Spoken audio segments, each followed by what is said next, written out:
بسم الله الرحمن الرحيم والصلاة والسلام على رسوله الأمين.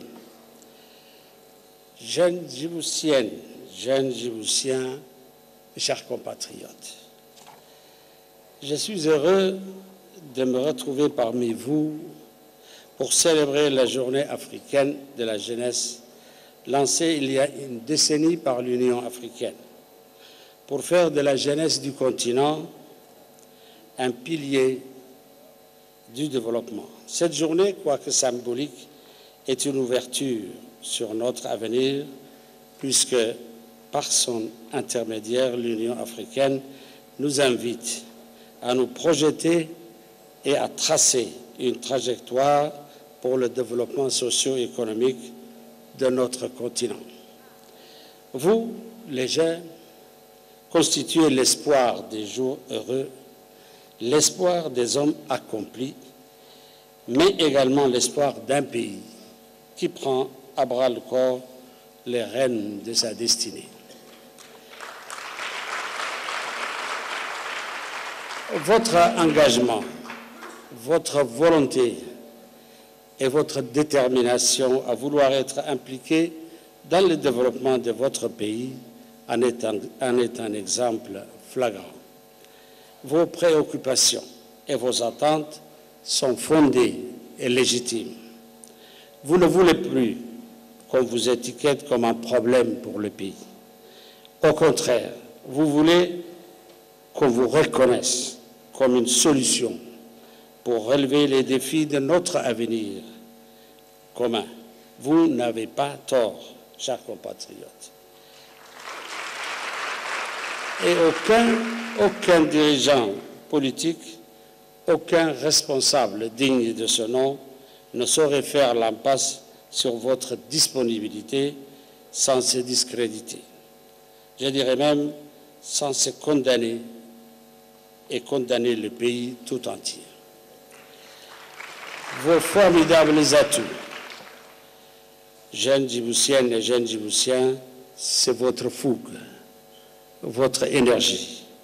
C'est aussi votre sens de créativité et d'innovation, votre capacité de compréhension et d'anticipation. Et là aussi, nul ne saurait faire l'impasse sur ces atouts, sur vos atouts, sans condamner le pays tout entier à la stagnation et même à la régression. Car aujourd'hui, plus qu'hier, la jeunesse est la matrice de toute société qui veut aller de l'avant. Et a fortiori, notre société où vous êtes non seulement une force démographique, mais aussi une promesse de changement contre toutes les pesanteurs et tous les conservatismes. La responsabilité de tout homme politique, mais surtout ma responsabilité en tant que président de la République, est justement de faire en sorte que cette promesse que vous incarnez se réalise ici et maintenant. Dans le cadre évidemment de l'intérêt général de toute la nation djiboutienne. Telle a toujours été ma préoccupation première. Tout commence, chers compatriotes, et j'en ai la conviction, par votre épanouissement, par le respect et l'accomplissement de vos droits.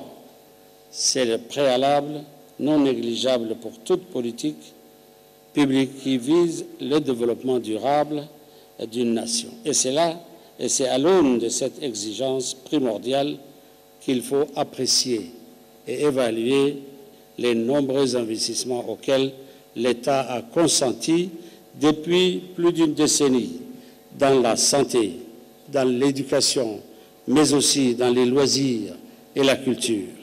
Les résultats sont incontestables. Vous êtes aujourd'hui plus formés qu'hier. Vous êtes aujourd'hui plus avertis et plus aguerris qu'hier. Mais en disant cela, rassurez-vous, jeunes Djiboutiennes et jeunes Djiboutiens, ce n'est pas un bilan que je fais. C'est seulement un constat que je pose, le constat d'une politique qui a produit ses effets. Mais aussi le constat d'une ambition qui se réalise dans le temps et dans la durée. Mes chers compatriotes, le combat de la jeunesse est un combat de longue haleine. Vous êtes, et vous le savez mieux que moi, sur un parcours semé d'embûches et d'obstacles de toutes sortes. À l'instar de beaucoup de jeunes du continent, vous êtes confrontés à la terrible réalité du chômage. Pour beaucoup d'entre vous, c'est une frustration. Je pense surtout à ceux d'entre vous qui ont des diplômes et qui souffrent de l'inadéquation entre l'offre et les besoins du marché du travail. Mais je pense aussi à ceux qui n'ont pas eu cette chance d'une formation et pour lesquels c'est encore plus difficile. À vous tous, je lance un message d'espérance et d'optimisme. Je vous invite à refuser la résignation et la fatalité. Car souvenez-vous d'où nous venons, d'une situation de récession économique dont les jeunes étaient les premières victimes. À l'époque, certains de nos compatriotes ont quitté le pays, laissant derrière eux leurs familles et leurs proches. Mais aujourd'hui, grâce à Dieu, nous avons pu inverser la tendance. Notre pays enregistre une croissance économique à hauteur de 6%. Beaucoup de nos compatriotes de la diaspora n'hésitent pas à faire le chemin inverse et à participer au développement de notre pays. Mes chers compatriotes, ce constat aussi je le partage avec vous pour que nous soyons tous conscients que notre pays est entré dans une nouvelle dynamique. Mais cette dynamique, il convient de l'orienter, de la canaliser. C'est à ce prix que nous sortirons d'une croissance anémique en termes de création d'emplois et que nous accéderons à une croissance généreuse en termes d'embauche, surtout pour vous, les jeunes. Naturellement, il nous revient d'anticiper sur cette nouvelle ère qui s'annonce. C'est pourquoi nous avons déjà commencé à mettre en place les réformes institutionnelles et techniques nécessaires pour que notre marché de l'emploi s'adapte aux mutations en cours et pris une série d'initiatives en vue d'un développement équilibré sur l'ensemble du territoire qui puisse avoir un impact sur l'emploi des jeunes. Mais c'est aussi ma conviction que votre adhésion est indispensable pour que cette nouvelle politique puisse avoir des effets bénéfiques. Car c'est en étant acteur de votre propre avenir que vous contribuerez à l'édification de notre avenir commun.